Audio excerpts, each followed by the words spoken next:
Hello, Mark45 here with the final, which is most likely the final Ninjago 2020 set for the year of 2020.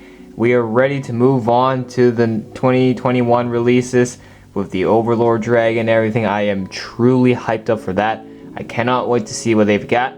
For now, this is one of the last ones I'll be doing. This is a $40 set. It is the Journey to the Skull Dungeons, and it's a quick set that you can add to the already existing Ninjago board game that you can do if you combine the set with a bunch of the other sets. Apart from that, let's take a look and see what we've got. Here is the box, ladies and gentlemen. This is a $40 set, so therefore the box is about the right price. This is $40, so I mean, Lego, when it comes to Ninjago, has appropriate prices that actually make sense, unlike Star Wars and a bunch of other themes, but Ninjago is Lego's own theme, so it makes sense. So this is set 71717. Wow, the entire number here is all ones and sevens. That's actually pretty funny. With 401 pieces. The back. Here is the other stuff. Nothing too fancy going on right here. Very nice. And then it shows you how you can combine all the other sets together for the board game experience. So there's that. Alright, that is it for the box. So this entire thing is a terrain build, as you can see. And given that you can actually adjust the terrain to whatever you like, it's almost like a snake tail, if you will. You can make it ziggy-zaggy, and the purpose of this is for the sake of the board game. So the terrain is with whatever you want. You can always remove this if this gets in your way. They can just have that and completely put this away or something. So that's good. But from that, I actually prefer like this, especially when you're trying to move this set around, like you're cleaning the house or something, or put it back in the box or something. Then this is perfect way to do it. Just remove this and then put it in the box separately, just like that. So here's the terrain itself. Not bad. Again, these are all designed for the board game, hence the different printed tiles on the top. You got a little spider right here. There is a little play feature here. You can make this ground collapse by pushing this in, and then when you do that, it just launches. You can see this, it pushes this piece of land off, completely breaking it. So that's a cool, cheap play feature that you can add for finesse to the set. I think it might be for the board game as well, but it's okay. Apart from that, there's nothing much going on here other than that you can completely fold this up. You can do whatever the heck you want with this. Just boom. There we go. So here's the other half, the main, this is more like the main section, if you will. You got the staircase going up to the top right here, which will then bring you to a little campfire, where apparently they're making some bone broth up here. You've got one of the two Jade Blades, or is it Jade Blades? I forgot the name. It's been a while since I watched the series, but you got the black one right here. I guess it's a way for you to claim the sword. And then this cage function here, you can see there's a wheel right here which can help lower and raise the cage. The length is pretty long. If you look at the back here, you can see this pretty much reaches the ground, no problem at all. So there's that. You can lift this all the way up if you don't like. I just like to leave in between. The cage itself is meh. It's simple. This is the entrance. You can fit at most one minifigure inside, if you will. And then I guess at the bottom here you got some nice. I love this terrain build of the rocks and everything and the lava. It actually looks like they're in a volcano, and it actually looks really, really good. So that's something I've appreciated with this year's 2020 theme, with this Skull Sorcerer theme. It's really nice. I appreciate it. On the back here, we've got a hidden crystal at the back. We've got a hidden ruby there. They're trying to, maybe the ninja trying to collect that. Yes, I've seen the series. I know what I'm talking about. And you just got a bed here. I think they may be playing a little too much Minecraft, because apparently if your character dies, they can respawn right here.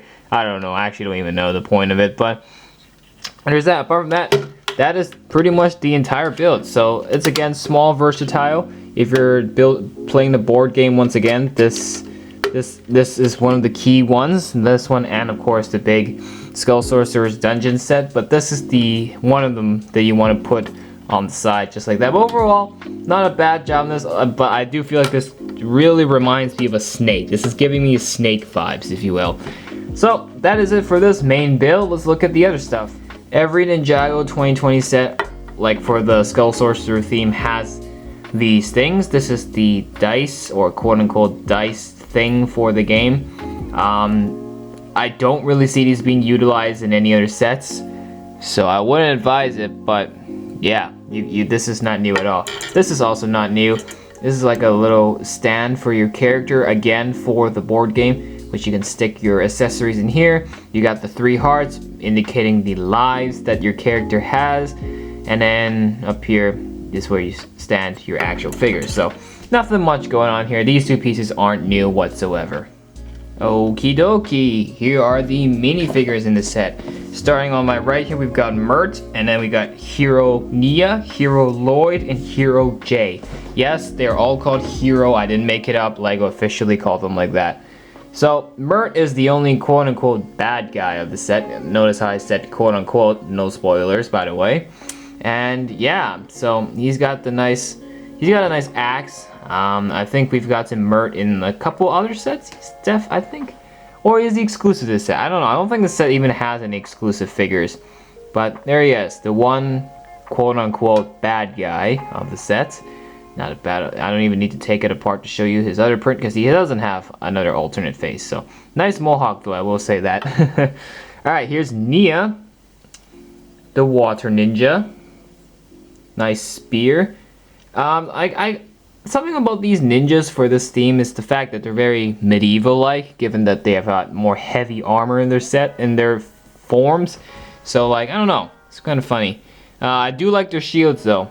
That's very nice. And she's got the, what do you call it? The trident? Yeah, trident, or a spear. There you go, her 2 faces. So that's Nia, and then here is Lloyd, the green ninja himself. I've never been a big fan of the sword Lloyd has here. Feels too weak in my opinion. It used to be a longer blade, more meaningful, especially for the green ninja himself, you know. There's that, and then 2 faces. There you go. Like I said, they're gis. That's what it's called, gi. Here really has a Nexo Knight influence. I'm just saying. And then finally we have Jay, last in the line. He's got this super heavy mace-like thing, and then there you go, 2 faces. Very similar, just like that. So like I said, if you've seen my other Ninjago reviews before, like of this theme, then none of these figures should be any new to you, but this is a nice selection of minifigures. Love how you get 3 ninjas. I will say that maybe include one more little bad guy. Maybe like a Skull Sorcerer dragon. Not dragon. A Skull Sorcerer like skeleton. Those skeleton guys. At least include one of those in this set. But the selection isn't that bad. So is this set good? Well, it is a cheap way to get 3 ninjas right here. I will say though, from all the other sets that I've gotten, I already have all 4 of these figures, so these are just mostly duplicates for me. The set itself is okay, but if you're trying to utilize it for the board game, this set is deemed necessary. But if you're just getting it like me as a casual fan who just wants to get to review some sets, then I wouldn't say pick this one up. Unless you're, if you want a cheap option to get these figures. You definitely should get the set for the figures, but if you've got the bigger expensive sets and you already have the figures, then you can just honestly skip out on this set. It's not much of a big deal. But apart from that, the build terrain stuff is okay, given that they're underground in this lava and volcanic environment. The cage is a little bit big, but it's fine. I don't really see a lot of negativity happening with this set. I will say that this is I appreciate how you can adjust the different slots if you want, so that's good. But apart from that, there's nothing much going on here. So that is pretty much it for this set. If you enjoyed this video, make sure to hit that like button, subscribe. I've done the previous Ninjago 2020 sets, so go take a look at those if you missed them. So that's it for this one. Give this video a like, subscribe to the channel. We'll see you in the next one. We'll see you next year in 2021 with the 2021 Ninjago releases. So we'll talk to you in the next one. Bye for now.